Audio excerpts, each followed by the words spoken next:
Asiáticos de la Universidad Mayor de San Marcos y la Fundación Japón Lima, en estrecha colaboración con la Facultad de Letras de la Universidad Nacional Mayor de San Marcos. El objetivo de esta charla es reflexionar sobre los aportes, características y proyecciones de la literatura japonesa escrita por mujeres. Un universo de gran riqueza cultural y literaria que actualmente redefine las narrativas globales y rompe fronteras. Eh, para proseguir, le damos una cordial bienvenida al director de la Oficina de Movilidad Estudiantil y Convenios Institucionales de la Facultad de Letras y Ciencias Humanas, Agustín Prado Alvarado, a quien le pediremos que comparta unas palabras con nosotros. Sea bienvenido, director. Buenas tardes, ¿me escuchan todos bien? Sí se le escucha. Bueno, yo quería primero agradecerles la atención para dar unas palabras de bienvenida a nombre de la Facultad de Letras y Ciencias Humanas y también, obviamente, de esta organización con dos instituciones con las cuales colaboramos completamente, ahora con la Fundación Japón, y además de seguir continuando con estas charlas que el año pasado entiendo, en la que tuve la oportunidad de participar, ¿no? Se pudo tocar este tema tan importante de literatura japonesa que se difunde muchísimo en nuestras tierras. Bueno, ahora tenemos justamente un panel, ¿no? Con tres especialistas sobre temas que obviamente son los correspondientes a la narrativa, a la literatura japonesa escrita por mujeres. Y bueno, personalmente yo recordaré mi etapa cuando era estudiante en la Facultad de Letras y leí una novela que me pareció muy valiosa, que era de una autora que se llamaba Banana Yoshimoto, que era la novela Kitchen. Y a partir de esa lectura, pues me hice más aficionado todavía a las letras japonesas y ahora me parece muy valioso que se siga y se continúe aquí desarrollando esa temática. Así que yo doy la bienvenida también a nombre de la Facultad de Letras, que seguiremos trabajando para que la literatura del Japón siga teniendo nuevos lectores y, por supuesto, nuevos investigadores. Así que yo doy la bienvenida y vamos a, por supuesto, disfrutar de esta charla en la cual todos aprenderemos. Muchísimas gracias y buenas noches con todos. Muchísimas gracias también a usted por sus palabras, doctor Agustín. Agradecemos su intervención. Seguidamente contamos con la destacada participación de una institución aliada fundamental para la difusión de la cultura japonesa. Saludamos y damos la bienvenida al director Hiroyuki Ueno, director de la Fundación Japón Lima, a quien invitamos a brindarnos unas palabras. Adelante, director, por favor. Muy Bienvenido. buenas tardes a todos, a todas y todos. Soy Hiroyuki Ueno, director de la Fundación Japón Lima. Es un gusto darles la bienvenida a esta segunda charla Mujeres Escriben Japón, organizada por el CEAS San Marcos, la Facultad de Letras y Ciencias Humanas de la Universidad Nacional Mayor de San Marcos y en la colaboración con la Fundación Japón Lima. Quisiera también expresar mi agradecimiento y dar una cordial bienvenida a las ponentes del día de hoy, Magíster Elizabeth Peláez, de la Pontificia Universidad Católica del Perú, licenciada Ivette Sabe, de la Universidad Nacional de Colombia, Magíster Daisy Sarabia, de la Universidad Nacional Mayor de San Marcos. Para la Fundación Japón es un placer colaborar una vez más con la Universidad Nacional Mayor de San Marcos en la actividad que fortalece el intercambio académico y cultural entre Japón y Perú. La literatura japonesa no puede entenderse sin el aporte de sus escritoras, desde Murasaki Shikibu, autora de la historia de Genji, considerada la primera novela de la historia, hasta autoras contemporáneas. Las mujeres han desempeñado un papel fundamental en el desarrollo de la literatura japonesa, aportando nuevas perspectivas sobre la sociedad, la identidad y la experiencia humana. Estoy seguro de que esta charla nos permitirá conocer mejor ese valioso legado y abrir un espacio de reflexión e intercambio gracias a las intervenciones de nuestros especialistas. Agradezco sinceramente a la Facultad de Letras y Ciencias Humanas de la Universidad Mayor de San Marcos, Universidad Nacional Mayor de San Marcos y al CEAS San Marcos por haber posible esta colaboración, así como a todas las personas que nos acompañan desde distintos lugares a través de esta plataforma virtual. Les deseo una excelente charla. Muchas gracias, don Arigato gozaimasu. Agradecemos muchísimo al señor Hiroyuki Bueno por sus valiosas palabras y su valiosa presencia. Muchísimas gracias nuevamente. A continuación, daremos inicio al bloque de ponencias. Nos acompaña en esta ocasión la magíster Elizabeth Peláez Sagástegui de la Pontificia Universidad Católica del Perú. Por lo tanto, damos el pase a la magíster Elizabeth Peláez a iniciar su exposición. Adelante, magíster, por favor. Muchas gracias. Antes que nada, quiero agradecer al Centro de Estudios Asiáticos de la Universidad Nacional Mayor de San Marcos, a la Fundación Japón y a todas las personas implicadas que me permitieron participar de este evento, así como a mis demás colegas, ¿no? Bueno, entonces voy a compartir pantalla para mostrar esta pequeña ponencia para que pueda realizarla en estos 20 minutos, ¿no?, que tengo. Bien, entonces, me avisan si ya se visualiza, entiendo que sí, ¿no? Sí, se le visualiza, magíster. Muchas gracias. Mi ponencia se llama Yoshiya Nobuko, la escritora que revolucionó la literatura para niñas o chicas adolescentes en el Japón moderno. Entonces, pasando a la siguiente diapositiva. Bueno, ahí están mis datos, ya los comentaron, simplemente, ¿no? Solo agrego que, también tengo una cuenta llamada Archivos Asiáticos, donde también investigo los temas sobre cultura popular, ¿no? Asiática, por ejemplo, ¿no? Bien, entonces, para ir de frente a esta pregunta, ¿no?, que nos introduce al tema, ¿por qué hablar de Yoshiya Nobuko en el Perú, ¿no? Em, Comento esto porque estamos acostumbrados a hablar quizá de manga para chicas o shoujo manga en japonés, ¿no? Así como su respectiva animación, pero un dato interesante y que quizás algunas personas no conocen es el hecho de que también la literatura escrita por mujeres, como en el caso de la escritora Yoshiya Nobuko y su obra, también ha influido mucho en la creación tanto a nivel narrativo como estético del manga para chicas, ¿no? Y justamente por eso vamos a hablar del caso de la escritora Yoshiya, ¿no?, Nobuko. Aquí tengo otra pregunta relacionada, ¿no? Por ejemplo, ¿qué hacía falta para ser considerada una bad girl hace 100 años? Comento este interrogante porque de hecho, aunque Yoshiya Nobuko fue una escritora muy conocida y popular en su época, lo cierto es que también hubo algunas, digamos, críticas respecto a ella misma como figura pública y respecto a su obra, a su literatura moderna para chicas que escribía justamente para este público femenino juvenil, ¿no? Y en ese contexto me hago estas preguntas, ¿no? ¿Por qué ella era considerada una bad girl por ciertos críticos literarios y periodísticos de la época? ¿Era porque rompía la ley, digamos? ¿Escandalizaba a la sociedad quizás con su conducta? ¿O porque simplemente empezó a vivir de una manera distinta y empezó a expresar esas experiencias de vida alternativa como mujer en su literatura, ¿no? Entonces, estas preguntas nos van a ayudar a presentarnos hacia justamente su obra y lo que aportó para el campo de la literatura moderna o llamada también shoujo shosetsu, ¿no? En el caso de la literatura para chicas, ¿no? Otra pregunta alusiva, ¿quién fue Yoshiya Nobuko? Esta para, digamos, introducirnos hacia su biografía, porque de todas maneras su vida personal como escritora está muy vinculada a su narrativa también, ¿no? Como autora de, digamos, de esta literatura para mujeres jóvenes, ¿no? Ella nació en el año 1896, falleció en el 73, ¿no? Fue una de las escritoras, como ya mencioné, más populares de Japón, particularmente de la era Taisho y de la era Showa, que comprenden las primeras décadas del siglo XX, ¿no? Si lo vemos, digamos, en términos también de cronología occidental.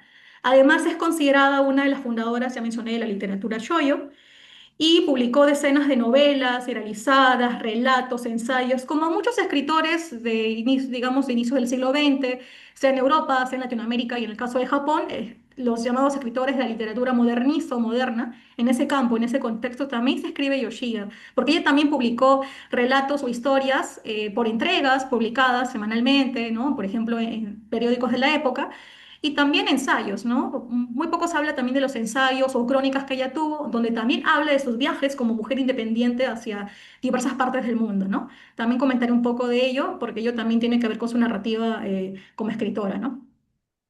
Bien, entonces presentando un poco esta biodata, pasamos, digamos, al siguiente punto, ¿no? Que es el caso y netamente de cómo ella escribe una literatura y qué es lo que encontramos de Shoyo en ella, ¿no? En su escritura, ¿no? Pero antes de eso hay que, digamos, conceptualizar o recordar el concepto de Shoyo, ¿no? Literalmente podemos traducirlo al español como niña, puber o adolescente, ¿no? Yo prefiero el término adolescente porque siento que justamente habla de esta etapa liminal entre la niñez y la adultez, que es justamente la etapa en la que están muchos de los personajes femeninos que escribe y también crea Yoshiya Nobuko para su, digamos, obra novelística y también cuentística, ¿no? Y claro, partiendo de los estudios culturales, podemos decir que también el término shoyo va más allá de hablar de una simple etapa etaria para la mujer. También el shoyo representa un ideal cultural, ¿no? Digamos, o una construcción social y cultural que es compleja porque está llena de muchas ambigüedades, ¿no? La construcción social de la shoyo representa muchas ideas que se contradicen entre sí en torno al tema de la sexualidad, del género, ¿no? Y la vivencia femenina también, ¿no? Y por eso es que este ideal cultural tan complejo y ambiguo está asociado con estos conceptos, ¿no? Como la juventud, la sensibilidad o la emocionalidad femenina, la amistad íntima entre mujeres, o como llama la crítica Deborah Shamoun, esta amistad apasionada entre chicas jóvenes, ¿no? La belleza también femenina, las emociones y la imaginación o la ensoñación o el carácter onírico, que de hecho Yoshiya toma mucho como referencia a partir de sus lecturas de la literatura europea decadente, inicio del siglo XX también, ¿no? Y no solamente la literatura para niños occidentales que ella también consumió, ¿no? Entonces, con todos estos términos o esas ideas se construye este ideal de la Shoyo, que es interesante porque como lo describe la académica Sada Frederick, la Shoyo por un lado representa un ideal de hiperfeminidad en el Japón de inicio del siglo XX, pero al mismo tiempo representa una amenaza ominosa a ese ideal, ¿no? Y a la esfera femenina que se esperaba en su época, ¿no? Digamos, ¿no? Es decir, en otras palabras, o como también lo menciona Frederick, la shoujo como ideal cultural representa tanto a una chica mala como a una chica buena, ¿no? Mala porque cumple con las normas sociales perdón, porque, buena porque cumple con esas expectativas, ¿no? Para su género, pero también mala porque puede transgredirlas, ¿no? Y por eso es que se busca mucho en su época controlar mucho a la chica adolescente a través de la educación y justo Yoshiya habla de eso, ¿no? Por eso que tenemos estos personajes que están, digamos, tienen su historia en estos internados, ¿no? Para chicas, ¿no?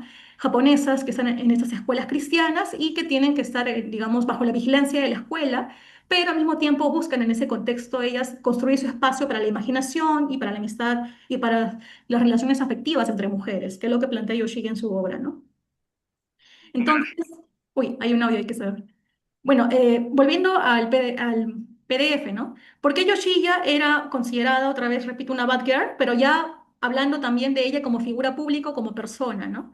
Digamos que si ustedes revisan imágenes de Yoshiya, fotos de la época, van a ver que siempre tiene este cabello corto, que se asocia mucho con el corte bob o con el corte o el estilo, ¿no? De Garcom que usaban las flappers, por ejemplo, en Occidente, ¿no? A inicios del siglo XX, ¿no? Digamos que esta influencia de las flappers también se puede ver en el caso de Japón, pero claro, en Japón ya toma otros, digamos, ya construye su propia versión de la chica moderna con ese corte y estilo de moda occidental que va a ser llamada la moda, ¿no?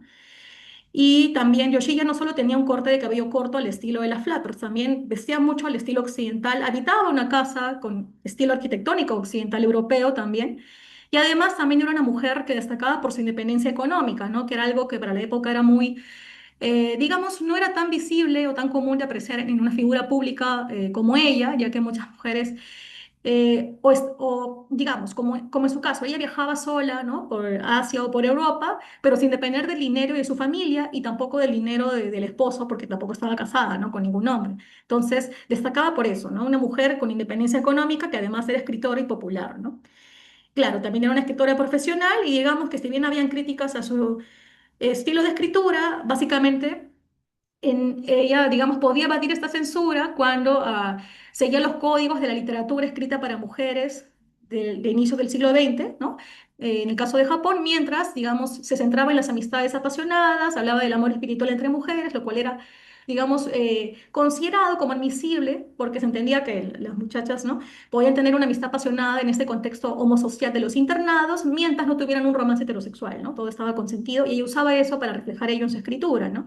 Así que lo que más criticaba de su obra era básicamente cuando reflejaba, por ahí tenía algunas escenas, ¿no? en su obra que podían hablar de quizás de alguna de alguna digamos, ¿no? muestra de sexualidad heterosexual, quizás allí había un poco de censura realizada por ella o por el medio de prensa donde publicaba, censurando esas partes donde se podía hablar un poco del tema sexual, ¿no? Pero fuera de ello no había tanta crítica a su escritura porque digamos que ella hablaba de las amistades entre chicas, ¿no? Y eso era, digamos, ¿no? Entendido como parte de la etapa de la adolescencia femenina, por diversos críticos, ¿no? Que consideraban que ello, bueno, era permisible. Además, ella era destacada porque era soltera, bueno, no se casó, digamos, con ningún hombre, pero sí tuvo una relación con una mujer como Machillo, a la que conoció en Tokio en el año 23. Chillo era una profesora de matemáticas que enseñaba en una escuela para chicas, ambos se conocen y entablan una relación de pareja y de convivencia que duró más de 50 años, ¿no? Entonces, a partir de todos estos aspectos, entre comillas, podemos decir que si bien se podría hacer una crítica a su obra por representar escenas que podían ser obscenas, digamos que la crítica hacia ella como Bad Girl estaba más centrada en su figura pública, ¿no? Por el corte de cabello y la independencia económica, ¿no? Porque siempre, ¿no? Habían críticos, ¿no? Los críticos de la literatura seria que podían criticar, ¿no? Porque tenía un estilo de cabello que era muy occidental, ¿no? Pero ella siempre se defendió de ese punto, ¿no? Como veremos en este siguiente apartado, ¿no? La Modern Girl, ¿no? O como se diría en Japón, la Modern Garu, o como su abreviatura, la MOGA, ¿no? Que digamos se caracterizaba, ¿no? Esta Modern Girl era esta mujer japonesa, ¿no? Que se caracterizaba por tener cabello corto, ¿no? La moda occidental por vivir una vida urbana, por tener independencia y por reflejar un consumo moderno, ¿no? Pero Yoshiya siempre buscó diferenciarse de la moda. Si bien muchas personas que la criticaban, sobre todo en la esfera, ¿no? literaria, ¿no? por el tema del cabello corto, ella siempre, bueno, por más que podía compartir un estilo estético parecido al de la moda, ella no quería identificarse con esa imagen porque asociaba la actitud de la moda con la coquetería y con los vicios, ¿no? Porque a esta mujer le gustaba estar en los bares, escuchar jazz, y ella quería siempre destacar el hecho de que le gustaba mucho respetar una faceta de ella que se viera como mujer, digamos, pura, más, digamos, más centrada en un tema ¿no? Del amor espiritual, ¿no? No quería que la confundan con una mujer que, digamos, era sexualmente activa en un sentido heterosexual, porque su finalidad era más bien apelar a lo contrario, ¿no? Siempre hablar del amor entre mujeres, que de hecho ella misma en la vida real replicaba, ¿no? Además, no se identificaba plenamente con, ya dije, con la moda, y además su argumento de defensa para quienes criticaban su corte de cabello para decir que era una modern girl, ¿no? O una mujer que iba contra, ¿no? Demasiado independiente para la época y que amenazaba el ideal femenino de ese contexto, ella siempre repetía que no, ¿no? Que su forma de vestir y su estilo de cabello no tenían un fin político, ¿no? No es que quería, digamos por así decirlo, ¿no? Ser una mujer que se mostrara feminista, ¿no? O que fuera moderna, sino que simplemente se cortaba así el cabello porque el peinado quedaba bien con el sombrero de cloché que ella y otras mujeres de la época usaban, ¿no? O sea, su argumento era digamos, un tema práctico, ¿no? Más que un tema político, ¿no? A través de la vestimenta, ¿no? Luego, también podemos decir que ella era mucho más que una escritora, en tanto también se reunía y conocía a otro grupo de escritoras, ¿no? Feministas de la época. De hecho, en su primera novela, llamada Dos vírgenes en el ático, que llega a publicar, de hecho, en la revista Shoujo Sekai, ¿no? Ella eh, tam- digamos que presenta a algunos personajes o crea personajes femeninos en esta novela que están inspirados en también feministas japonesas de la época, como Hiratsuka Raicho, ¿no? Y también aparece como un personaje que refleja, ¿no? esa mirada feminista en su obra, ¿no? Si bien las protagonistas de esa novela son justamente Akiko y Akitsu, que son una profesora, digamos, practicante y una profesora ya graduada que empiezan una relación de amistad, ¿no? En ese contexto, en este ático del internado, ¿no? Que es el escenario de esta novela, ¿no? Pero al margen de eso, ¿no? Justamente su obra destaca porque el caso de Yoshiya es interesante porque sigue los códigos de la literatura moderna para chicas que se creó en Japón a inicio del siglo XX, ¿no? O la girl fiction en inglés, porque también tiene un lenguaje muy florido, ¿no? Muy ensoñador, ¿no? Usa imágenes occidentales, muy como lo refleja la arquitectura, la mueblería que rodea las escenas de la novela, ¿no? O de sus obras así como figuras también culturales aludidas, ¿no? Como Oscar Wilde, ¿no? Y también los misioneros no cristianos aludidos, perdón, los misioneros cristianos, digamos, extranjeros u occidentales que también aparecen como personajes de sus obras, ¿no? Pero lo interesante es que ella le da un giro a eso porque no solamente habla de la, digamos, de la girl fiction como no una narrativa que habla de relaciones románticas entre mujeres, sino que ella también habla y explora del deseo sexual de la mujer, si bien en un sentido homosexual, ¿no? Digámoslo así. Y eso es lo que, digamos, crea una cuestión novedosa en la literatura de mujeres, ¿no? Hablar del deseo y demostrar que la mujer no solamente puede sentir un amor espiritual o renal, sino que también tiene un deseo, y ello es un componente que también, ¿no? Es más realista y que refleja, ¿no? Cómo una mujer puede ser virgen en un sentido heterosexual, pero al entregarse a voluntariamente a un deseo y amor, digamos, homosexual, puede evadir las normas de género y también la obligación del matrimonio que se imponía en el Japón de la época y que sus personajes reflejan, porque al final las vírgenes en el ático no se llegan a casar ninguna con ningún hombre, sino que ambas juntas se van del internado y deciden seguir su propio destino, ¿no? Pero en pareja, ¿no? Y eso es muy interesante y para la época es también una forma de transgredir, ¿no? Es la normatividad heterosexual, por así decirlo, ¿no? Así que bueno, eso es lo interesante que aporta también con su obra. Y por último, también para ir terminando su legado, ¿no? Yoshia, como retomando la pregunta inicial, ¿no? Ella influye mucho en la literatura shoujo de la época justamente al innovar o al, digamos, no solamente seguir el código narrativo de esta literatura para chicas en tanto hablar del amor platónico entre mujeres, sino agregar el componente del deseo, ¿no?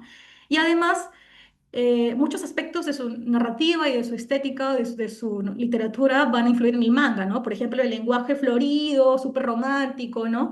Súper ensoñador de sus personajes van a aparecer también en el manga shoujo y ese lenguaje florido se va a transmitir, por ejemplo, en la estética de las flores, que en los mangas, por ejemplo, de inicios del siglo XX, tenemos esos, ¿no? Esas flores que van a reflejar justamente el estado emocional de los personajes femeninos de estos mangas, ¿no? Y eso es una herencia claramente de la literatura florida, ¿no? De Yoshiya, ¿no? Y además esto va a influir a su vez en el anime y además va a generar un código de lectura en la cultura popular japonesa, como vemos en esta imagen, ¿no? En Orígenes en el Ático, perdón, en Historia de Flores, pero también en Los Orígenes en el Ático tenemos personajes femeninos protagónicos con miradas brillantes que reflejan la luz de la luna o de las estrellas, ¿no? Y van a representar esa mirada ensoñadora de estos personajes, ¿no? De estas mujeres jóvenes, ¿no? Y ese código visual se va a transmitir, ¿no? En las ilustraciones del manga y posteriormente del anime. Así como ya mencioné el tema de las flores que representan la emocionalidad y la delicadeza de dichos personajes, ¿no? Entonces, para ir terminando, ¿por qué transformó ella Yoshiya la literatura para mujeres jóvenes, o llamada Shoujo Chosetsu, digamos? Porque justamente, ya dije, ¿no?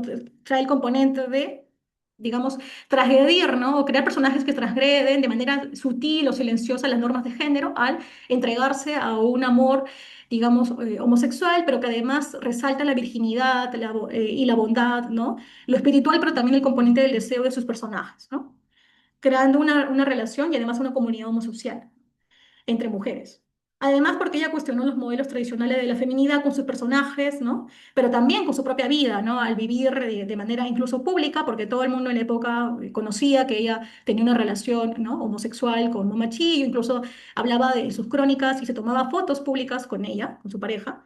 Y además porque su obra sigue ayudándonos a comprender la cultura de chicas, ¿no? O la llamada shoyobunka en japonés, ¿no? Que nace en el Japón moderno, ya que con su narrativa, que de hecho inaugura lo que diversas estudiosas denominan dentro de la literatura moderna para chicas, ella contribuye a crear esta subversiente, la literatura de clase S, donde se habla de, ¿no? de estas historias de internado, de chicas de élite japonesas que justamente en los dormitorios van a concretar este amor entre ellas, ¿no? Este afecto y esta amistad apasionada entre estas mujeres jóvenes, ¿no? Y claro, ese código va a quedar en la literatura eh, como que podemos llamar el Girls Love o ¿no? Shoujo-ai, por ejemplo, ¿no? Y es un código que se mantiene hasta el día de hoy en ese tipo de narrativas también, ya de la cultura pop japonesa. Por último, como parte de la bibliografía, recomiendo leer quizá los estudios de Sarah Frederick sobre también Yoshida Nobuko, de Tomoka Oyama, y especialmente en el caso de Deborah Shamoun, su libro justamente llamado Amistades apasionadas, ¿no? O Passionate Friendship, entre ¿no? mujeres del Japón de inicio del siglo XX, y también los textos o las investigaciones de Alexander Anna, que también investiga mucho el tema de la literatura de chicas, ¿no? Bien, con eso ya terminaría mi ponencia. Espero no haberme extendido demasiado, pero bueno, espero que les haya gustado. Muchas gracias y bueno, ya espero que mis colegas también puedan dar una buena ponencia. Sí.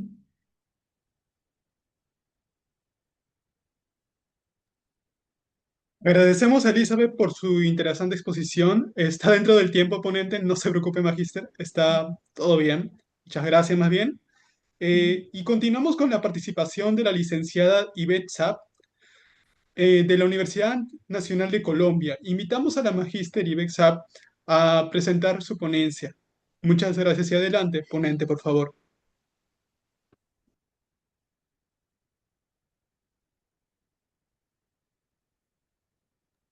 Bueno, buenas noches para todos. Muchas gracias por la invitación. ¿Me confirman, por favor, si están viendo la pantalla con las diapositivas? Sí se ve. Ujú. Perfecto, muchas gracias. Bueno, entonces voy a dar inicio con la ponencia. Yo voy a hablar principalmente de la historia de la autora Hiromi Kawakami y del contraste entre la visión del pensamiento moderno japonés y el tradicional en su obra. A diferencia de lo ocurrido en gran parte del mundo, la literatura japonesa, desde sus inicios, alcanzó su mayor esplendor gracias a las mujeres.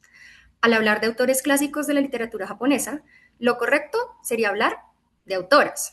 Si bien ya existían crónicas y poemas escritos por hombres en chino clásico, fueron las damas de la corte en el periodo Heian, del 794 a 1185, las que sentaron las bases de la literatura clásica japonesa, una literatura centrada en la sensibilidad, la reflexión y la vida cortesana.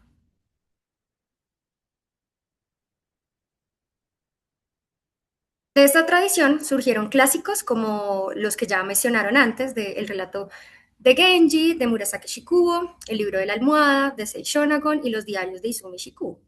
Teniendo esto presente, me gustaría detenerme un poco sobre el contexto del Japón tradicional en el que surgen estas obras y el famoso pensamiento japonés.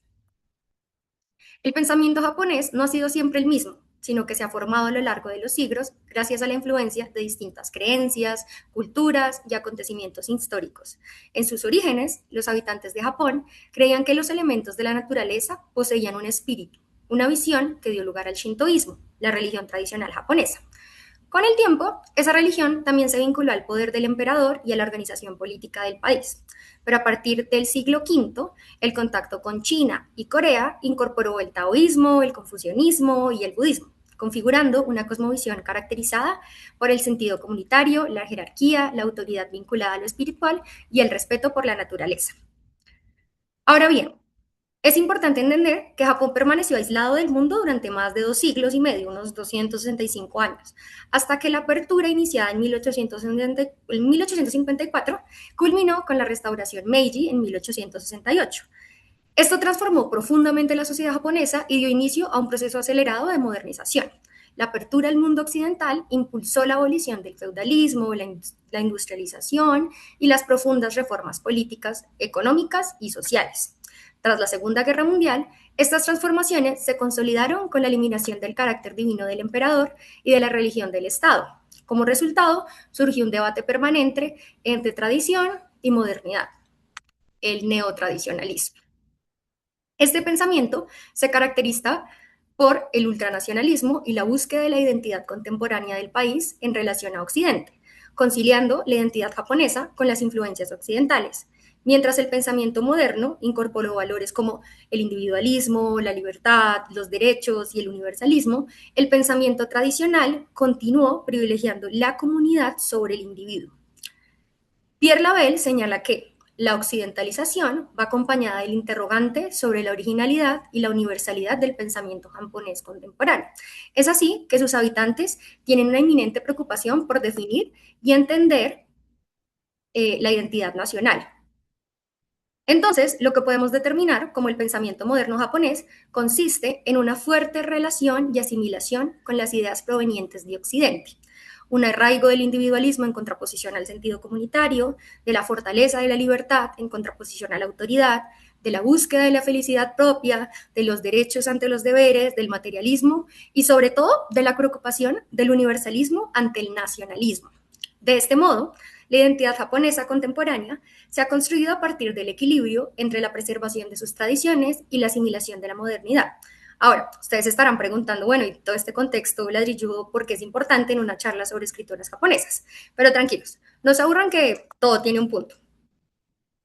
Pues en medio de este contexto político y social, Los autores de literatura también empezaron a asumir posturas al respecto. La pregunta entonces era, ¿privilegiar el pensamiento moderno y occidentalizado o conservar los valores tradicionales?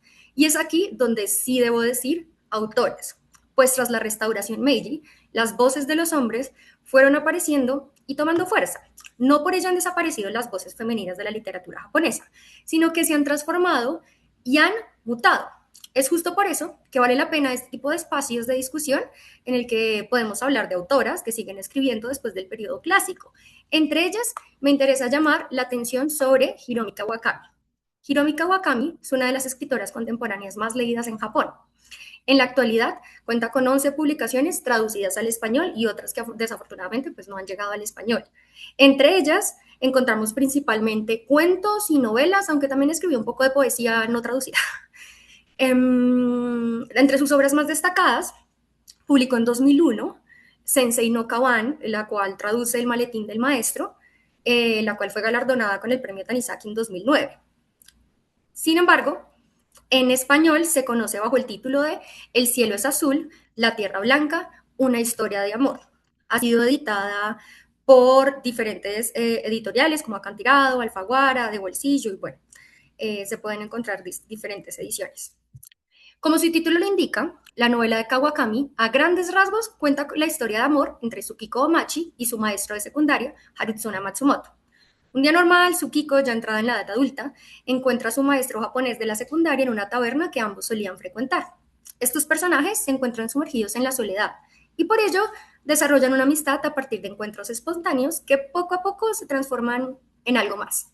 A través de la narración en primera persona, la autora muestra la vida de Tsukiko, únicamente en relación a su interacción con el maestro. El foco de la narración es el surgimiento del vínculo emocional entre ambos personajes. Resalta el detalle sobre los hechos y los pequeños elementos que pasan desapercibidos en la vida diaria de los personajes para destacar la importancia de los gestos sencillos y demostrar su belleza. Acciones cotidianas como beber sake, comer, escuchar un partido de béisbol en la radio, dar paseos nocturnos, visitar un museo o incluso recordar anécdotas. La importancia recae en observar los matices que experimentan los personajes en su cotidianidad. De esta forma, el encuentro entre los personajes protagonistas surge en un escenario rutinario a partir de sus hábitos. Observamos una taberna con diferentes clientes que frecuentan a diario el mismo espacio físico en el mismo horario sin notar la presencia de los otros o de inmutarse por observar más allá de su individualidad. Aunque ambos personajes tienen motivaciones diferentes, encuentran proximidad en un mismo punto, la soledad emocional. Kawakami muestra la belleza de la cotidianidad motivada por un elemento tan humano como la soledad, en un mundo de aislamiento social como el que se vive en Japón. Ahora bien, uno de los recursos formales más recurrentes en la narrativa de Kawakami es el uso del diálogo. Sus personajes principales se mantienen en constante interacción, lo cual permite inmiscuirse en sus comportamientos y formas de entender el mundo. Los rasgos característicos de cada uno de los personajes se pueden vislumbrar a partir del diálogo como una herramienta que permite acceder a la intersubjetividad. Si bien la novela está narrada en primera persona por Tsukiko, las descripciones y los monólogos internos que realiza son de menor predominio que los diálogos que establece con el maestro. Por ello, me interesa llamar la atención sobre el contraste entre ambos personajes. Tsukiko y el maestro son radicalmente distintos en cuanto a sus visiones de mundo. Esto se da por varias razones. La primera de ellas es la diferencia generacional que los separa. Al inicio de la novela, el personaje de Tsukiko tiene 38 años de edad. Sin embargo, la edad del maestro nunca es revelada con exactitud y solo conocemos que tienen una diferencia de edad bastante marcada. Tsukiko suele llamarlo anciano y otros personajes también hacen énfasis en su vejez. De acuerdo a las historias que cuenta el maestro sobre su pasado, podríamos llegar a suponer que su rango de edad es mayor de 70 años, pero no se sabe a ciencia exacta. Este aspecto es relevante porque determina la relación entre ambos personajes. Tsukiko es mucho más cercana al pensamiento moderno que el maestro, el cual conserva ideales muy fuertes del pensamiento tradicional debido a sus correspondientes generaciones. Ahora es cuando todo ese contexto anterior sobre el Japón tradicional y el pensamiento moderno va a empezar a tener un poquito más de sentido. Empecemos entonces por el maestro. A pesar de ser un hombre solitario, posee un sentido de comunidad que determina su relación con los demás. Un claro ejemplo de ello son los capítulos Cerezos en Flor, donde se realiza el picnic de inicio de año con los demás integrantes de la escuela. El maestro, aunque no es muy partidario de eventos sociales, se ve en la obligación de asistir por su deber, lo cual ya caracteriza uno de los valores del pensamiento tradicional. Otro ejemplo del comportamiento del maestro radica en su actitud con Satoru, el tabernero del bar que suelen visitar. El maestro se muestra no solo de forma cordial y amable, sino que además evidencia el interés sincero en las conversaciones que sostiene con este hombre y la relación que establecen. Tsukiko resalta que una de las características principales del maestro es su bondad, la cual es procedida de su estricto sentido de justicia, lo cual coincide con los ideales del confucianismo sobre la sociabilidad. Además, el maestro, por su misma profesión, tiene la necesidad de retribuir en sociedad aportando conocimientos. Por ejemplo, constantemente corrige a Tsukiko y le enseña diferentes datos históricos o lecciones morales. De esta forma, el maestro corresponde su comportamiento con ideas tradicionales de la convivencia en comunidad, a diferencia de Tsukiko, la cual posee una visión más individualista. El personaje menciona: nunca había considerado a los demás personas de carne y hueso. No había caído en cuenta de que cada uno de ellos tenía su propia vida llena de altibajos como la mía. En este fragmento se muestra cómo los valores del personaje y su aislamiento la llevan a ignorar la situación personal de los demás. Asimismo, el comportamiento de Tsukiko en relación al individualismo se hace presente en su estilo de vida, es decir, vive alejada de la familia como una institución y maneja su vida de forma autónoma económicamente. Ahora bien, la principal característica que nos hace situarnos en el pensamiento tradicional es el nacionalismo. El personaje del maestro muestra un fuerte arraigo ante la cultura nipona y su supremacía entre las otras. Costumbres tradicionales, tales como servir el té, la escritura de los haikus, la caligrafía, hacen parte de su cotidianidad y son exaltadas al punto de ser vanagloriadas. No es fortuito que el maestro le haya enseñado en secundaria japonesa a Tsukiko como asignatura, ya que esto potencia el carácter nacionalista del personaje y configura su comportamiento tradicional. En el episodio 22 estrellas nos encontramos ante la primera pelea entre los dos personajes principales, que genera un distanciamiento durante un tiempo considerable. Esta riña se da porque el maestro recrimina a Tsukiko por no apoyar a los Giants, el equipo de béisbol japonés por excelencia y que se sitúa en las ligas profesionales y es como el más destacado. ¿Cómo puedes odiar a los Giants siendo japonesa?, le recrimina el maestro a Tsukiko. Pues para él es inconcebible que alguien esté en contra del equipo de béisbol japonés por excelencia y que prefiera animar al equipo adversario proveniente de América. Tsukiko llega incluso al punto de insultar al equipo y eso origina toda una discusión. Sin embargo, el pleito no se da a causa de una rivalidad deportiva. Los Giants representan un símbolo de identidad nacional y estar en contra de ello es lo que trastoca los valores del maestro. Asimismo, el maestro muestra cierta resistencia ante las nuevas tecnologías que llegaron al país con la modernidad. No tengo nada en contra de los teléfonos móviles. Es muy interesante ver a un tipo hablando solo en voz alta delante de todo el mundo, pero eso no significa que me guste utilizar esos aparatitos. A pesar de señalar que no tiene nada en contra de esos artefactos, rechaza su uso y utiliza aparatitos como expresión peyorativa para referirse a ellos, a diferencia de Tsukiko, quien está acostumbrada a usar estos dispositivos con regularidad. En ese sentido, el personaje de Tsukiko se encuentra más atraída por la cultura occidental. Entre sus gustos culinarios, por ejemplo, gastronómicos, destaca el consumo de perros calientes, de Coca-Cola, de Wilkinson, nada japonés. Además, muestra recelo y desconocimiento sobre símbolos de la cultura japonesa. Por ejemplo, en la primera cita formal que hacen con el maestro, visitan una exposición de caligrafía en un museo, sobre lo cual Tsukiko menciona: yo no entendía en absoluto aquellos garabatos, pero el maestro los comentaba uno por uno. El uso de garabatos como adjetivo calificativo sobre la caligrafía muestra un tono despectivo y una actitud desinteresada ante una de las costumbres más aclamadas de Japón. Asimismo, en el capítulo En la isla, Tsukiko visita la habitación del maestro y lo descubre realizando haikus. Acto seguido se une a él. Sin embargo, señala: puesto que no tenía nada mejor que hacer, me senté al lado del maestro y me puse a escribir. En esta cita, la expresión de Tsukiko al mencionar nada mejor que hacer implica un desinterés ante la situación y revela que el personaje se inmiscuye en ello por aburrimiento. Los intereses de Tsukiko distan en gran medida de la tradición japonesa y se acercan en mayor parte a la cultura de Occidente. Es así que propone visitar Disneyland como cita, a diferencia del maestro, que prefiere invitarla a jugar pachinko.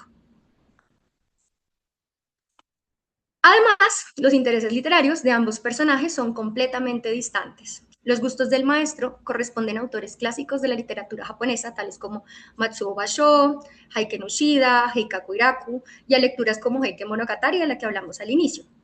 Por otra parte, Tsukiko hace referencia sobre autores ingleses como Eric Kastner. No obstante, en el último episodio, Tsukiko cita un haiku del poeta Seihaku Iraku, mencionado en constantes ocasiones por el maestro, y ello muestra la influencia cultural que supone la relación entre ambos y cómo ella empieza a aprender también de las costumbres del maestro. Por otra parte, y respecto a la religión, de acuerdo con las ideales tradicionales japoneses, el maestro también hace referencia a costumbres y conceptos propios del budismo. En el capítulo Almas, el maestro le habla a Tsukiko sobre el karma y le enseña sobre el sentido de este, siendo dicho concepto uno de los principales en el budismo. Además, el maestro reconoce creer en la reencarnación, y allí en adelante, en múltiples episodios, hacen referencias y comentarios sobre vidas pasadas y sobre la reencarnación. Se vuelve algo constante. Otra de las características derivadas de las religiones tradicionales está directamente relacionada con el papel de la mujer, puesto que en estas creencias se presentaba una fuerte misoginia, tanto en el budismo como en el confucianismo. Por otra parte, en el taoísmo y el shintoísmo, la visión sobre la mujer estaba incluso mucho más cercana a lo que hoy en día pues nosotros podemos considerar machismo. En el shintoísmo se presenta en menor medida porque en sus orígenes se hacían cultos a la fertilidad con base en estatuillas femeninas y había cierto respeto al respecto. No obstante, solo hasta el periodo Edo, de 1603 a 1868, se estableció por completo el papel de la mujer como inferior ante el hombre en la cultura japonesa. Por ello, es posible afirmar que el Japón tradicional era una cultura machista. Esto se puede ver en comentarios que realiza el maestro en relación a Tsukiko, donde limita y reprocha su comportamiento. Algunos ejemplos de ellos son: las mujeres no suelen frecuentar solas lugares como este, haciendo referencia a un bar. Una mujer joven como tú no debería usar ese vocabulario. No son horas de que una señorita visite a un hombre en su casa. Si bien los reproches del maestro se dan ante el comportamiento de Tsukiko, siempre están antecedidos de su condición como mujer. Por otra parte, Tsukiko presenta un comportamiento feminista en contra de comentarios que cuestionen o limiten su postura como mujer.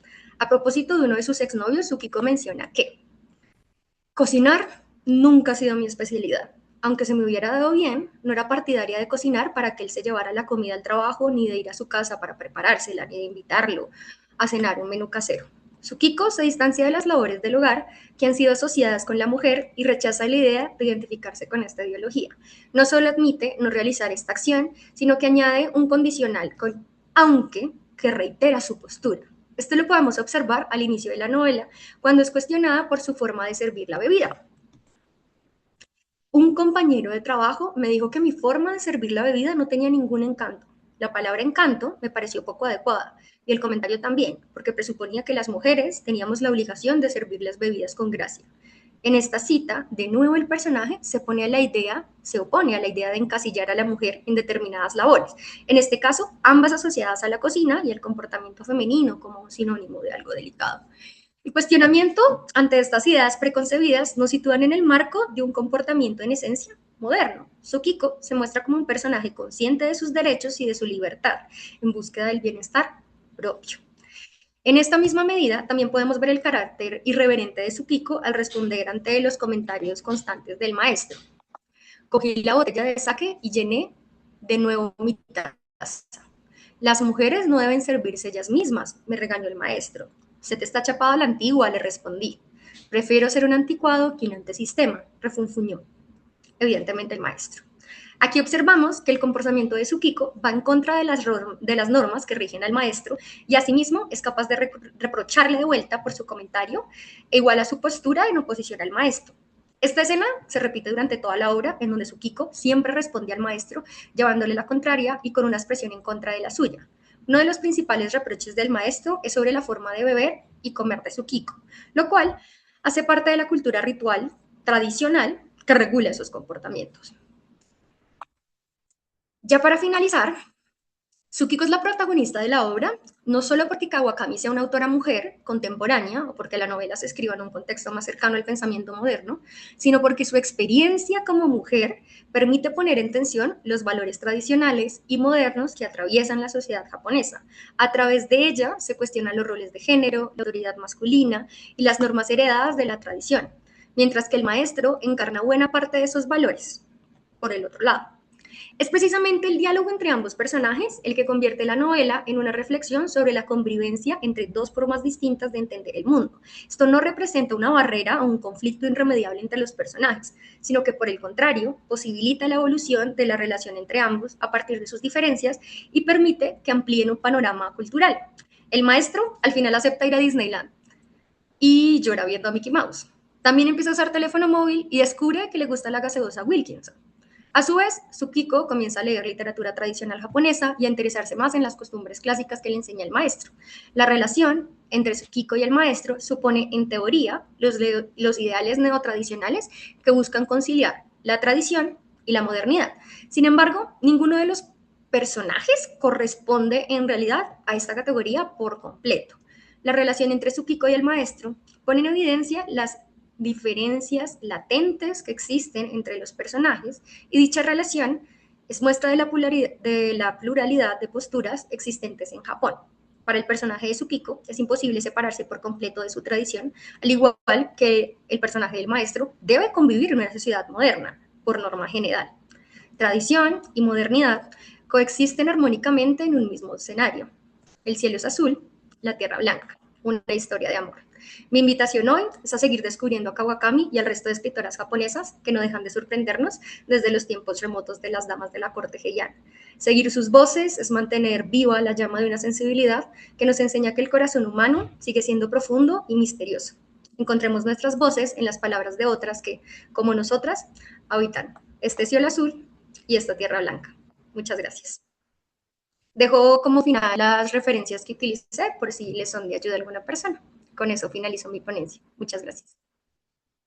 Agradecemos a la señorita Ibec por tan maravillosa presentación. Realmente fue muy interesante escucharla.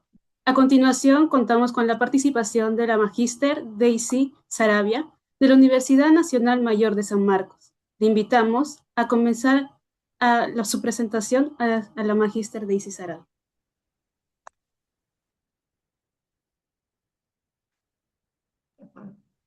Muchas gracias. En principio, agradecerles la asistencia del día de hoy, agradecer igualmente a Fundación Japón Lima, al CEA San Marcos, Centro de Estudios Asiáticos de la Universidad Nacional Mayor de San Marcos, y a la Facultad de Letras. Esta es nuestra segunda presentación virtual, ¿no? La última también, porque tendremos finalmente una presentación presencial, a la cual desde luego todos están invitados, ¿no? En Lima, Perú. Y bueno, agradecerle desde luego el habernos acompañado en estas dos charlas ya que van desde este año y el año pasado también, ¿no? Cuando hicimos, ¿no? Las presentaciones o charlas sobre el horror, sobre la literatura de gatos. En esta ocasión, justamente, y como ya han comentado mis colegas, es un tema interesante porque se trata de la literatura escrita por mujeres, por valorar justamente el talento de estas escritoras. Y el día de hoy he escogido a una escritora, ¿no? Importante, ya lo habían mencionado antes, ¿no? Me refiero a Murasaki Shikibu, ¿no? La esencia, el alma justamente del periodo Heian, un periodo de cúspide en la cual de pronto se desarrolló mucho las letras, ¿no? Y donde estas escritoras, ¿no? Escritoras como Murasaki Shikibu tuvieron una presencia bastante importante, trascendental. Además, el Genji Monogatari, justamente el relato del Genji, es la primera novela, ¿no? De la humanidad. Por tanto, creo yo que el día de hoy, para poder cerrar un poco esta conversación, hemos tenido hace un rato a Hiromi Kawakami, una escritora contemporánea, a Nobuko Yoshida, una escritora moderna del Japón. Pues voy a cerrar un poco esta conversación precisamente con esta escritora maravillosa. Y bueno, nosotros nos podemos preguntar algo. Creo que el día de hoy vale la pena, estamos hablando de arte, estamos hablando de literatura, y creo que existe un concepto que puede definir el alma estética del Japón. No sé si tú lo sepas, ¿no? Tú que estás en el público, pero hay conceptos japoneses. Por ejemplo, el Yugen, el Miyabi, el Muyo, pero hay un concepto japonés que creo que es el más importante, ¿no? Y que resume esta estética japonesa. ¿Sabes cuál es? ¿Se te viene alguna idea? Puedes escribirla. Y para hablar sobre ese concepto japonés, vamos a una cita justamente del Genji. ¿De qué estamos hablando entonces? Al final, en la parte final de esta novela, dice una cita que me gusta mucho, y es la siguiente. ¿Qué es nuestra existencia sino un puente flotante de sueños que cruza sobre el vacío? Nos movemos entre sombras y deseos, buscando una permanencia que el mundo real insiste en negarnos. Hermoso, ¿verdad? Nos hablan de un puente flotante de los sueños. Y ahí es justamente en este puente flotante, ¿no? En esta idea de moverse entre las sombras y los deseos, habita este concepto japonés. ¿De qué nos está hablando esta cita? ¿No? Pueden escribirlo. ¿Qué impresiones les da, les produce esta cita? Me gustaría saber qué impresiones les genera esta cita, ¿no? Que acabo de leer, ¿no? Y la vuelvo a repetir, ¿no? Es el cierre justamente de esta novela. ¿Qué es nuestra existencia sino un puente flotante de sueños que cruza sobre el vacío? Nos movemos entre sombras y deseos, buscando una permanencia que el mundo real insiste en negarnos. ¿De qué estará hablando aquí? El mono nahual. Ajá. Muy bien, efectivamente, sí. De lo efímero, exacto. Esto es el final de esta novela y nos habla justamente de eso, de lo transitorio, de lo fugaz que de alguna manera es la vida. Y en el periodo Heian, en el periodo que está escrito esta novela, además, hay dos cosas por las cuales se siente justamente con mayor sentimiento esta sensación de lo efímero. La belleza, ¿no? El hecho de que la belleza es efímera, de que la vida es efímera, pero también de que el amor es efímero. ¿Y esto por qué? Porque esta novela también nos habla de amor, ¿no? Pero de esos amores, de alguna manera, imposibles, esos amores en los cuales a veces el deseo se cruza con el deber. Entonces, yo creo que este puente es el puente precisamente, ¿no? Esta idea del mundo flotante de los sueños marca mucho la literatura japonesa y efectivamente nos pone de manifiesto que al día de hoy Murasaki Shikibu ha sabido expresar efectivamente ese sentimiento que al día de hoy forma la identidad japonesa. Vamos un poco entonces a hablar brevemente de Murasaki Shikibu, por un tema, vamos a comentar brevemente. Murasaki Shikibu, como saben, es una dama de la corte, ¿no? De la emperatriz Shoshi. Justamente pertenece al periodo Heian, ¿no? Aproximadamente nació en 973.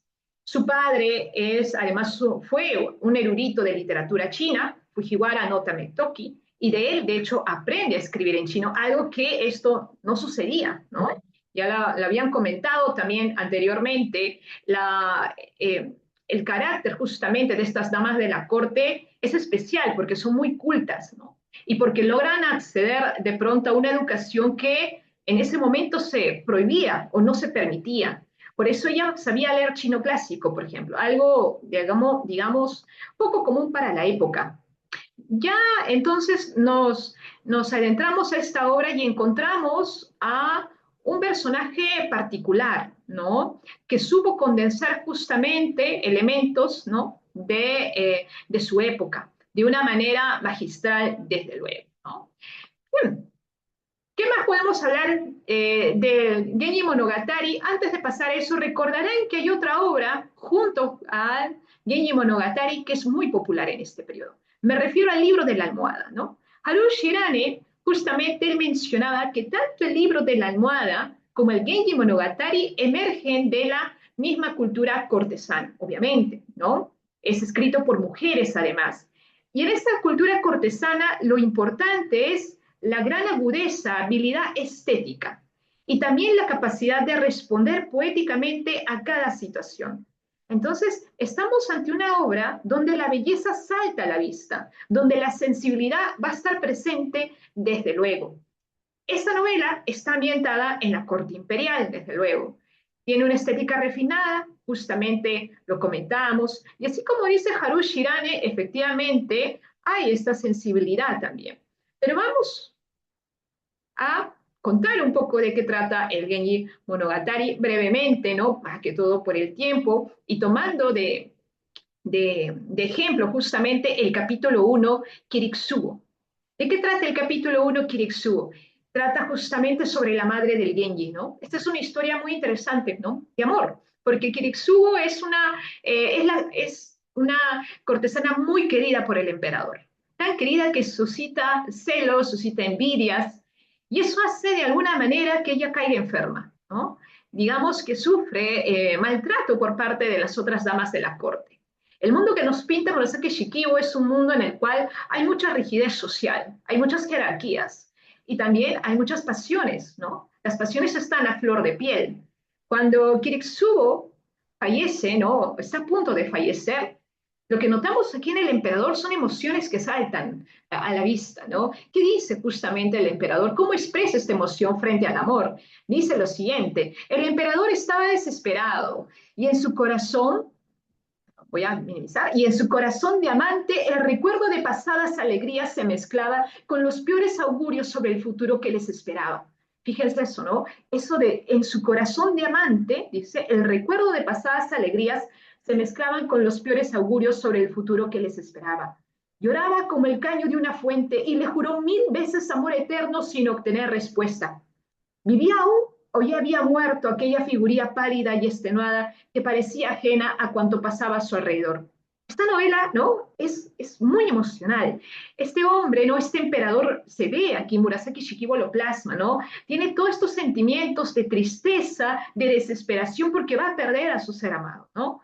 Entonces, y aquí también nuevamente tenemos algo que ya teníamos en la cita primera, la idea de lo efímero. ¿Por qué? Porque se mezcla todo aquí. Está en la desesperación, a punto de presenciar la muerte del ser amado, y es ahí donde aparece también otro elemento que funciona muy bien en este concepto de fugacidad, la nostalgia, el recuerdo. Cuando él siente que está a punto de perderla, trata de aferrarse no solamente a sus sentimientos, sino a recordar esos momentos alegres, ¿no? Esos momentos alegres, esa nostalgia, ese Natsukushi que vivió justamente con ella. Entonces, esta es una cita interesante porque revive todo eso, ¿no? Es este dolor, tristeza por la muerte, por el paso del tiempo, ¿no? Por la muerte de la amada, por ejemplo, y eso de alguna manera suscita que el alma se altere, que se agite, y el emperador está así. Mira, dice, lloraba como el caño de una fuente, ¿no? ¿Qué más intenso que eso, no? De alguna manera lo que tenemos aquí es sumamente bello, sumamente pasional, desde luego. ¿Cómo se junta este concepto del mono naguare con el amor? Pues, como les comentaba, este concepto es importante para entender el amor. ¿Por qué? Porque hay que entender el amor en los términos de que el amor no es para siempre, de que el amor es efímero, de que el amor se va a ir. Entonces, el mono naguare también resume justamente esa emoción ante lo efímero y también, desde luego, esa idea de la pérdida. Pero en ese momento de pérdida, incluso en ese momento de sumo dolor o tristeza, también hay belleza. El párrafo que acabo de leer hace un rato, esa cita, está llena de belleza, ¿no? Por la descripción, por las imágenes que nos muestra. El periodo Heian era así, la literatura de la corte era así, ¿no? No hay algo patético, no hay algo que desencaje. Todo es en un tono muy hermoso. Entonces, como dice Haru Shirane, la respuesta emocional central en el relato del Genji es una conciencia aguda de lo transitorio de la belleza y el amor. Entonces, eso es. Podemos resumir entonces esto, y es válido también para la literatura japonesa contemporánea, ¿no? Al día de hoy, es esto. El amor siempre tiene la posibilidad de pérdida, ¿no? El amor está atado a esa posibilidad de pérdida de la muerte. Y por otro lado también es que en esa misma idea de la fragilidad, del hecho de perder a alguien, del hecho de separarse o del hecho de que la muerte viene o la muerte asoma, está también la intensidad emocional. Mientras más sabes que estás cerca a la muerte, más vives, más intensidad tienes, ¿no? Ese contraste occidental que nosotros entendemos también con el Eros y el Tánatos, precisamente, ¿no? Eso es lo que tenemos precisamente aquí, ¿no?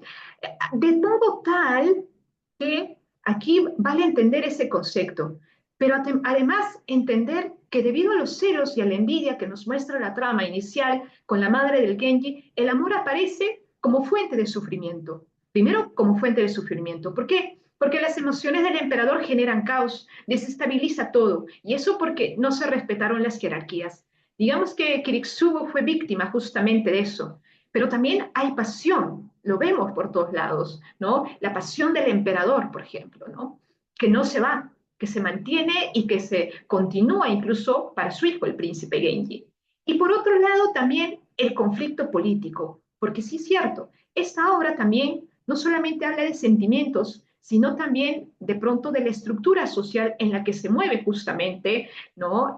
La sociedad japonesa de ese periodo, donde el emperador ha roto el equilibrio de la corte, ha escogido a alguien como su favorita, y al escoger a alguien como su favorita ha pasado por el resto de las damas, y eso ha generado, desde luego, desestabilidad. Así que lo que podemos decir respecto de esto es que el amor tiene justamente estas tres variantes, estos tres factores: sufrimiento, pasión, pero también conflicto político. Eso es lo que nos nace justamente de esta obra. Voy a leer esto rápidamente, ¿no? Porque no tengo mucho tiempo, pero en el mismo capítulo hay escenas, las escenas son muy intensas. Ella le dice, y yo me voy a remitir justamente a la parte final, antes de morir, le dice algo también interesante. Si hubiese imaginado que las cosas sucederían así, te dejo porque me toca seguir el camino de todos. Si tuviera elección, no sería este el camino elegido. Fíjate aquí, y lo puedo marcar, ¿no? Brevemente. ¿Qué es lo que tenemos? Ella dice algo muy interesante, que viene justamente de su propio deseo. Si tuviera elección, no sería este el camino elegido. ¿Qué significa eso? Ella tiene un deseo, tiene una voluntad, pero sobre esa voluntad, sobre ese deseo, no puede actuar. ¿Por qué? Porque está en una estructura rígida, donde tiene que tener una posición, donde tiene que respetar de pronto las estructuras, las jerarquías. Ella de pronto en esta estructura social no tiene el apoyo político, ¿no? Es solamente la querida del emperador, la más querida sí, pero no tiene el apoyo de otras personas de la corte. Pero ella dice, si yo tuviera elección, es decir, si yo pudiera decidir, si yo pudiera basar todo en mi deseo, en mi niño, ese no sería el camino elegido. Este justamente es la confrontación entre la voluntad, entre el deseo y el deber que les estaba comentando. Entonces, eso hace que este amor sea mucho más fatídico, fatal, más trágico, porque la voluntad de ellos no se realiza. La voluntad está ubicada en, digamos, por debajo del deber. Por eso es que es doloroso ver cómo la madre de Genji, de alguna manera, no puede hacer lo que ella quisiera hacer.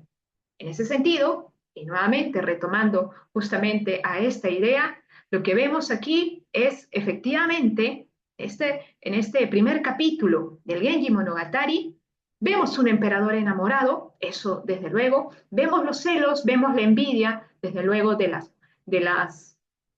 damas de la corte, pero también encontramos aquí un concepto claro del amor, ¿no? Les decía que el amor tiene que ver justamente con el mono nahuari, pero también podemos decir aquí que el amor aquí, por la regla, por el concepto social, no es exclusivo, no es algo romántico, ¿no? Lo excepcional son ellos, pero normalmente como se estructura en ese tiempo, como se estructuraba, no debía ser romántico, porque si fuese romántico, el deseo tendría prioridad, pero no lo es. Todo es deber. Entonces, digamos, al no tener la jerarquía adecuada, no puedes de pronto tener los mismos privilegios que otras. Eso se vuelve una barrera para el amor. Vemos por un lado todo lo que representa el amor respecto del deseo, respecto de la comprensión, de lo efímero, de la fugacidad, pero por otro lado también vemos cómo se construye a nivel social, donde todo está esquematizado, donde todo tiene una función. En ese punto no hay cabida justamente para vivir un amor romántico tal como se ve, ¿no? Hay un respeto a la jerarquía. Y finalmente, lo que vamos a tener, por ende, es, digamos, dos lecciones aquí que nos da solamente en este primer capítulo.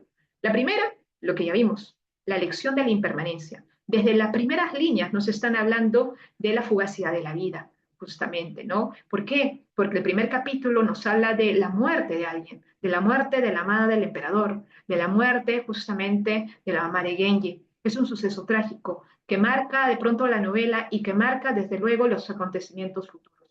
Esta lección de la impermanencia, es decir, esta lección sobre el mono nahuare o sobre la fugacidad de la vida, también trae como consecuencia un trauma, porque finalmente, ¿qué va a pasar con Genji? Con el príncipe resplandeciente. Va a pasar que sí, nace con talento, nace con belleza, pero no tiene el apoyo político de una madre poderosa. Y eso también, de alguna manera, va a desatar ciertas consecuencias a lo largo de la novela. Es muy interesante entonces cómo hay este conflicto justamente entre el individuo y la sociedad, entre el individuo y el pensamiento colectivo también, desde luego, ¿no? Bueno, cierro ahora sí con las conclusiones, porque creo que ya no me queda mucho tiempo. Finalmente, podemos mencionar el aporte de Murasaki Shikibu en dos cosas, ¿no? Primero, en la idea de, como les comentaba, revoluciona la literatura. Revoluciona la literatura, ¿por qué? Porque crea la novela, pero también le da un aspecto psicológico. Lo hemos visto, el emperador tiene emociones, piensa, siente, ¿no? No es un personaje plano, hay aquí psicología, ¿no? La muerte de la madre en el capítulo 1 es eso, es el motor psicológico, es el motor además que alimenta luego las obsesiones o los acontecimientos posteriores, también los vacíos, los traumas que va a tener justamente el príncipe Genji a lo largo de su vida. Pero finalmente, y tal vez creo yo, vale la pena pensar justamente en ello, en la subversión, en la crítica social, porque retrata con crudeza justamente las emociones, estas emociones como la envidia, el acoso, la violencia psicológica. Y va a criticar justamente eso que abunda en la corte precisamente.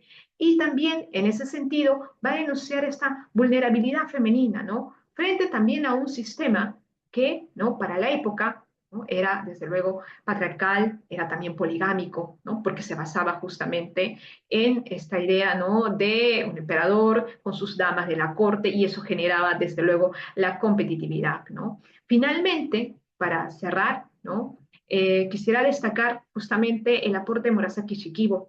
Hay muchas cosas que comentar desde luego de la novela del Genji Monogatari, pero yo creo que a nivel estético y a nivel, por ejemplo, de este concepto del mono naware y de todos los sentimientos del cual he podido transmitir o expresar en esta ponencia, yo creo que es, digamos, una novela que sienta las bases o los cimientos del corazón mismo de la estética japonesa. Y creo que solamente por ese hecho ya ella marcó historia, ¿no? Porque nos trae, nos rompe totalmente con los paradigmas, incluso con los paradigmas occidentales. Creo que por eso es una escritora que merece ser recordada y desde luego que merece ser leída.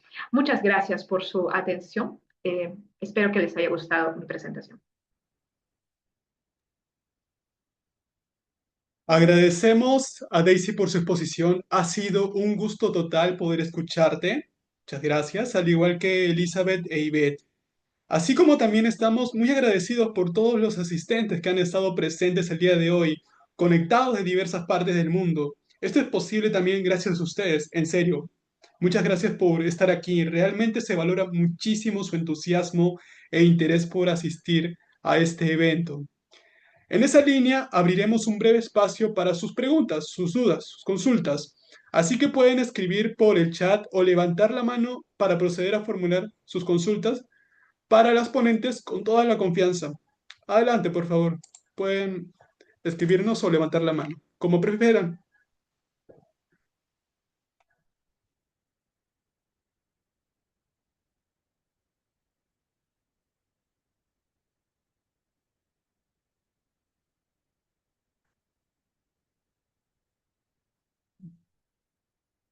Tenemos aquí un comentario de Ana María Lisi, que nos comenta que muchas gracias, excelentes las ponencias, y sí han sido bastante buenas las tres ponencias que han presentado nuestras tres profesionales.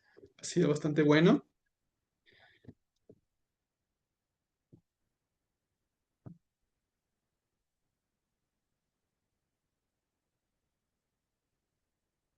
Em, Tenemos una pregunta de aquí de parte de María Victoria. ¿Puedes prender tu micrófono y decírnosla? Adelante, para que lo digas a los ponentes. Hola, ¿ahí me escuchan? Sí, se te escucha. Ok, voy a ver si puedo prender la cámara porque tengo muy poquita banda, así que si no puedo no me verán. No, la Sí, no te preocupes. pregunta, primero felicitarle a las chicas preciosas las ponencias, increíbles. Ahora, frente a todo lo que leo con algunos autores, no sé cómo hacen ellas para, digamos, bregar con las traducciones y, y nada, cómo hacen para hacer un análisis del discurso sobre la base de traductores que mínimamente y dice esto es un modismo español, me quedo acá, ¿no? Y tratan de ser imparciales. Eso me gustaría que alguna me conteste y me diga, bueno, mira, capaz que soy yo muy purista en análisis del discurso. Bueno, en un primer momento le damos el pase a la ponente Elizabeth Peláez. Para empezar, ¿puede proceder, por favor, magíster?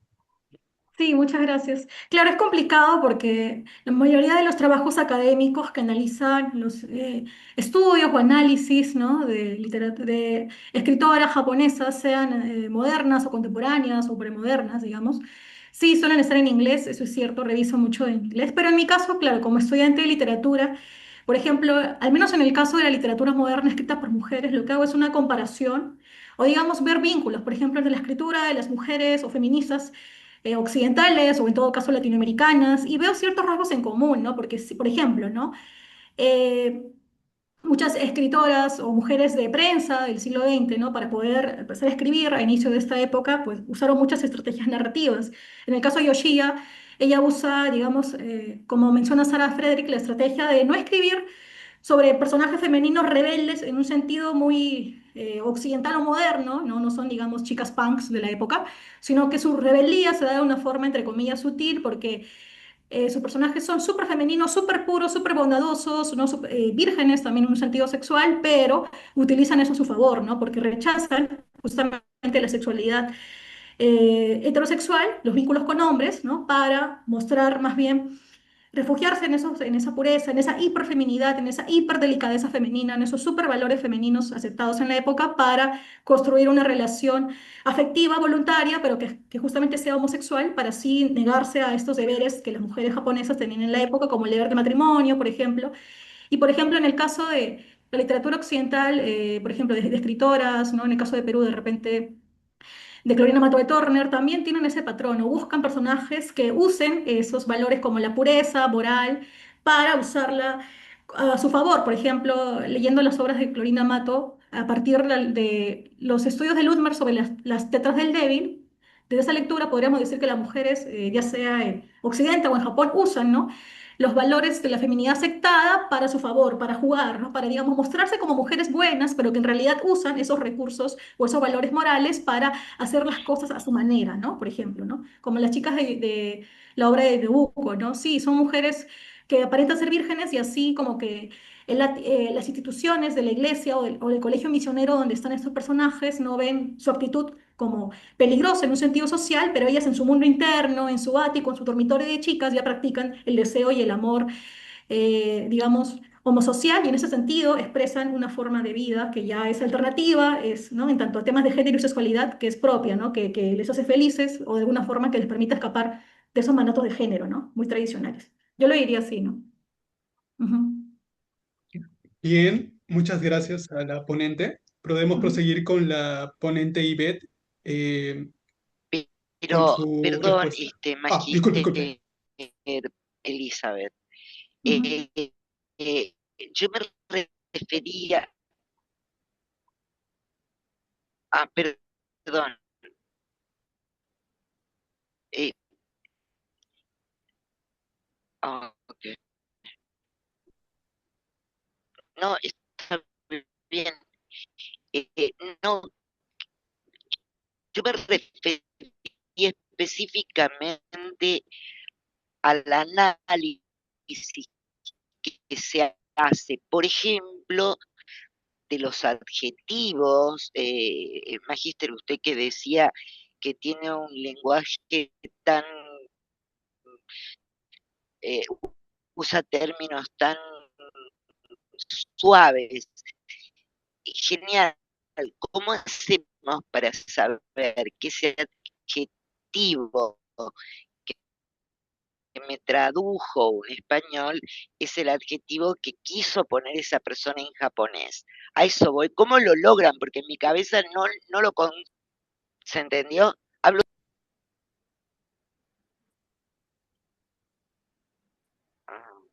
Claro, claro. Bueno, claro, yo creo que depende de la interpretación, ¿no? Claro, porque no podemos, hay palabras que en un A ver, idioma, sí, Magíster, ¿me perdón, sí, escuchó? ujú, Exacto. No, exacto, a eso iba la ujú, palabra. Entonces yo por ahí leyendo, digo, ay, ¿por qué me ponen un modismo español, un modismo gallego, como no sé qué palabra en este momento no se me ocurre que lo usan mucho ellos? Entonces digo yo, ¿cómo hacen para hacer un análisis desde el análisis del texto, sabiendo que están haciendo un análisis del traductor? ¿Hay ujú, alguna estrategia para que me puedan contar? Y muchas gracias por su respuesta. ujú. Sí, solo para hacerlo breve, claro, por mi parte es complicado porque siempre una traducción, por ejemplo, siempre el concepto o la idea que está en un idioma es difícil de traducirse exactamente a otro, ¿no? Por ejemplo, en el caso de Shoyo puede haber múltiples interpretaciones, autores, ¿no? Que incluso o estudiosos en inglés que le dan una cierta, un significado quizá cultural, otros un significado más psicológico, pero en mi caso lo que hago es, bueno, yo lo interpreto, por ejemplo, a partir de haberle consumido muchos manga para chicas y otras obras que tienen el tema de literatura de mujeres. Mi interpretación se basa en eso, ¿no? En cómo yo interpreto el concepto de shoujo. Por ejemplo, la autora puede decir, shoujo es una chica joven y nada más, pero yo lo leo como, creo que más que hablar de una chica joven, habla de esta etapa donde una adolescente está construyendo su identidad, ¿no? Y ya deja de ser niña, todavía no es una mujer adulta, pero está, digamos, explorando su sexualidad, su género, y así está construyendo su propia forma de ser mujer, ¿no? Y en el caso de Yoshia, yo lo veo así, ¿no? Así yo lo leo, ¿no? Y a esa conclusión yo llegué de ver a la Shoyo como una chica adolescente y luego como un ideal, como una construcción social de cómo sería la chica adolescente en Japón y qué miedos o ansiedades generaba en el Japón de la época de Yoshia tener ese ideal femenino, ¿no? Cómo controlar ese ideal femenino para que no se vuelva negativo para la sociedad de la época, ¿no? Yo lo veo así, ¿no? O sea, en resumen, no diría que haya una fórmula para entender o traducir de manera exacta una palabra, un concepto o una idea en japonés, y menos para quizás, y quizás, digamos, ¿no? Sé que estoy, ¿cómo lo explico, no? De por sí, ¿no? Ya tendría que leerlo en japonés el concepto de shoujo o la novela de Yoshiya, por ejemplo. Una dificultad es que la novela de Yoshiya hasta ahora no he encontrado o no he podido adquirir una versión que esté traducida, digamos, netamente ni siquiera en inglés, ¿no? Por ahí es un poco complicado conseguirla, para mí al menos. Entonces me he basado en textos de autoras que han leído y han hecho su análisis crítico en textos en inglés. Así que lo que yo hago es leerlo, intentar interpretar a su vez su lectura, ¿no? A ver qué me dice sobre esta historia, cómo yo entiendo, ¿no? Estos conceptos. Realmente estoy de acuerdo con cómo entiende el concepto de chicas y cómo entiende la forma en la que los personajes femeninos de Yoshiyas se empoderan en su contexto. Yo voy a eso, ¿no? Yo me baso en una interpretación mía, que parte de mis lecturas propias sobre esas novelas o el tema del género y la literatura en Japón, ¿no? Yo diría eso. Interpretación, ¿no? Buscar una interpretación propia que se ajuste o tenga ¿no? Cierta solidez, ¿no? En base a lo que uno ya conoce del tema o va aprendiendo. Sí, disculpen si me expandí, perdón, perdón. Muchas gracias, Magíster. No, está bien.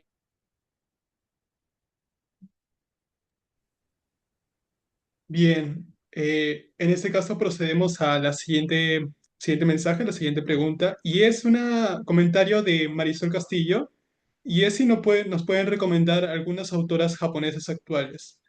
En este caso, licenciada Ivette, ¿le gustaría comentar sobre lo que en el mensaje de Marisol Castillo? Bueno, muchas gracias por la pregunta. Yo, bueno, evidentemente recomiendo mucho a Hiromi Kawakami, que es de la autora de la que hablé hoy, y si tuviera que recomendar otra autora, también recomendaría mucho a Fumiko Enchi, que no puede ser tal vez tan contemporánea, pero que sigue como resonando todavía un poco.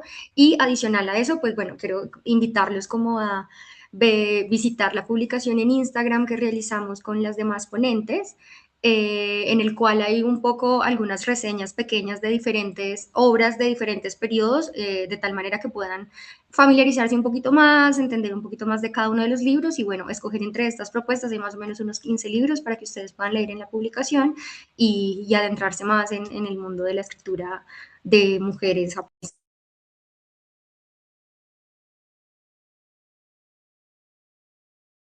Bien, en este caso procederemos con la... Ahora muchas gracias, licenciada Ivette. Procederemos con la mano que está levantada de Luisa Botero. Luisa, pues adelante, puedes Hola, hablar. hola, buenas noches. Bueno, voy a ver si soy capaz de desbloquear la cámara, que no sé cómo. Bueno, les estoy hablando desde Colombia, desde Medellín. Retomando lo que decía Ivette, yo me leí El tercer amor de Hiromi Kawakami y también me leí El cielo es azul, la tierra es blanca, bueno, y varias obras de ella. Y pues yo vi al profesor como muy, lo que tú decías, como muy, parte muy de machista, pero también yo le veía a ella también esa parte como del irrespeto y a mí como que yo decía, supuestamente como toda la cultura japonesa, a las personas pues mayores les tiene uno que ese respeto se los tiene pues como demostrar, a diferencia digamos de la novela de Yoko Ogawa, que es la del profesor, la de la fórmula preferida del profesor, que la asistenta pues le tiene como tanto respeto hacia él y hacia ella. Y Hiromi Kawakami también en el del tercer amor, ella también le tiene mucho respeto hacia su profesor con el que se encuentra, pues. Entonces, pues gracias por mostrarme como esa mirada, porque yo lo vi más como, como hacia el irrespeto y no tanto como que ella era parte moderna y él era parte tradicional. Entonces, como que esa parte no la había como ya, la entiendo por qué se comportó así en la novela, me hago entender. Entonces, no, muchas gracias de verdad, porque vi como otra mirada hacia la novela, que me pareció pues como muy interesante y todas las obras que ella tiene son muy especiales, pues me han encantado todas. Y no fui capaz de desbloquear la cámara. No se preocupe. Para la Magíster Daisy tenemos la siguiente pregunta que sería de parte de Romy. Sería, ¿qué obra de una escritora japonesa ha tenido el mayor impacto en tu vida y de qué manera transformó tus perspectivas? Adelante, por favor. Bueno, creo que muchos han estado consultando justamente sobre autoras japonesas, ¿no? Y siempre pienso que uno puede escoger, hay mucha variedad. Para mí, por ejemplo, me marcó mucho Los años de espera de Fumiko Enshi, porque hay una parte justamente donde habla del dolor, ¿no? De ella como mujer, de la protagonista como mujer, ¿no? Me gustó mucho esa narración, ¿no? Siento que marca mucho la imagen también de la mujer, ¿no? De esos años, si bien está ambientada en el periodo Edo, ¿no? Retrata justamente, y Fumiko Enshi lo hace junto a Shio Uno, ¿no? La imagen de la mujer de posguerra, esa mujer valiente, esa mujer resiliente, que a pesar de recibir todos los maltratos, logra salir adelante, ¿no? Me encanta eso. Yo creería que hay muchas más escritoras, ¿no? No, para mí es demasiado, casi imposible para un profesor de literatura japonesa escoger lo mejor, ¿no? Y decirte, mira, esto es, y no, creo que no haría eso, ¿no? Lo que sí siento yo como maestra es que hoy en día muchos leen autores contemporáneos, ¿no? Miko Kawakami, por ejemplo, ¿no? Ya mencioné a Yoko Tawada, Yumi Rii, por ejemplo, Tokio Estación de Bueno, pero creo que también es bueno conocer algunas que a veces están desconocidas, ¿no? Una que me encanta es, bueno, Nobuko Yoshida es, por ejemplo, una de ellas. Otra es Akiko Yosano, por ejemplo, ¿no? Una gran poetisa, ¿no? También. Entonces, y más atrás, ¿no? Tenemos más, ¿no? Hablaba de Murasaki Shikibu, ¿no? Y uno a veces piensa, es como literatura clásica, no es complicado, ¿no? Pero no, en realidad creo que no. Creo que todos de alguna manera conectan mucho con lo actual, ¿no? Con el sentimiento actual. Así que yo invitaría desde luego a darse una mirada también hacia a lo anterior, ¿no? También, ¿no? A veces nos quedamos solamente con el Japón del periodo Heisei o el periodo actual, el periodo Reiwa, pero no vemos más allá, ¿no? Eso puede ser de pronto una sugerencia, ¿no? Ahora, José me preguntaba por las reseñas. Bueno, las reseñas que se hicieron están justamente en Instagram, en la colaboración con Fundación Japón, sea San Marcos, Bananimanga, y las ponentes justamente, ¿no? Que nos acompañan, que justamente es Elizabeth, ¿no? E Ivek. Así que ahora paso el link brevemente.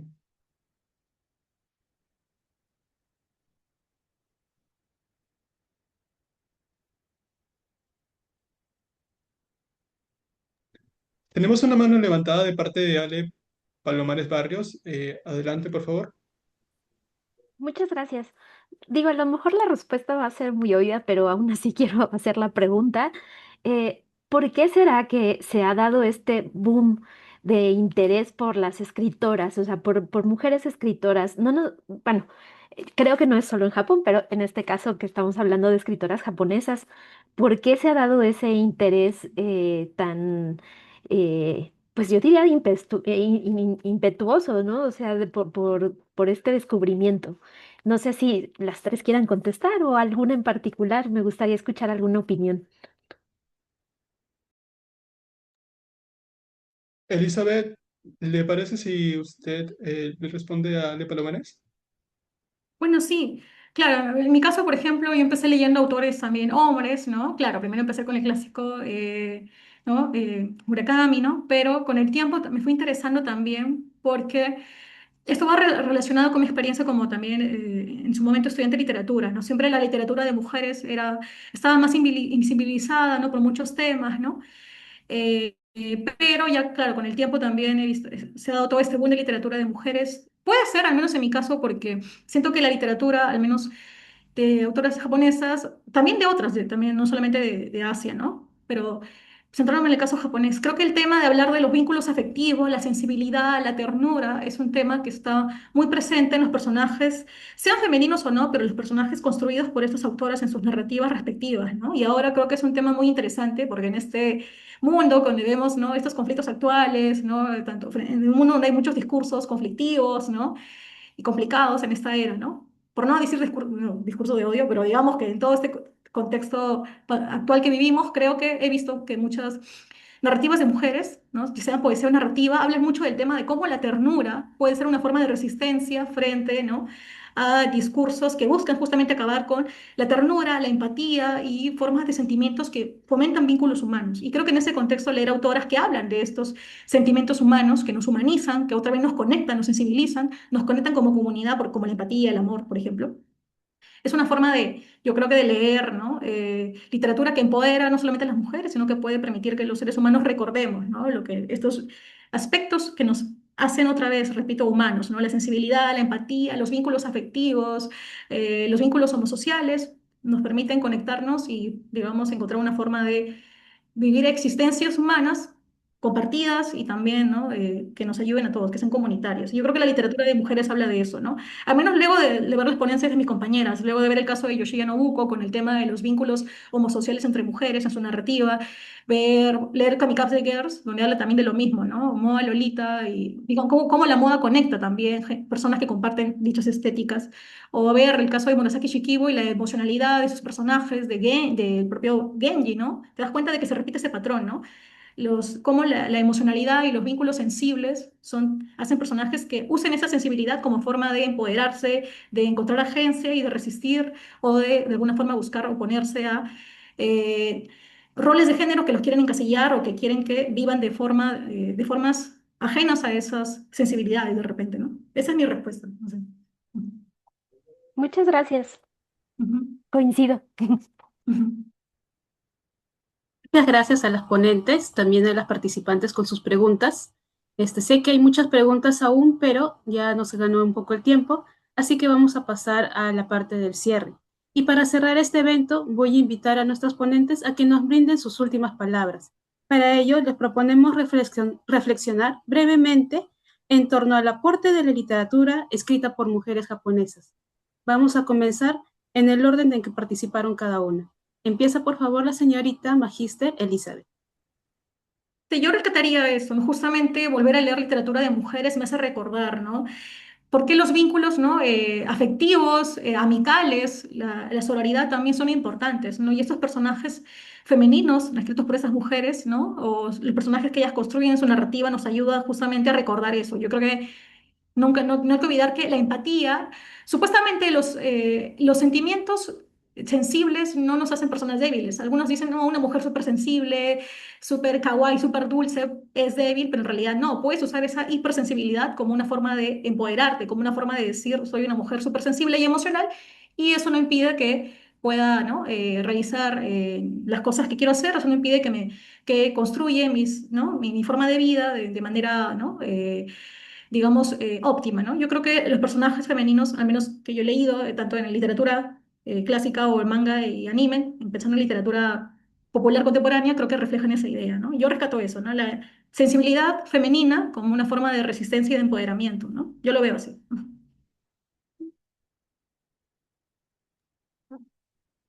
Y continuamos con las últimas palabras de la señorita Ibec.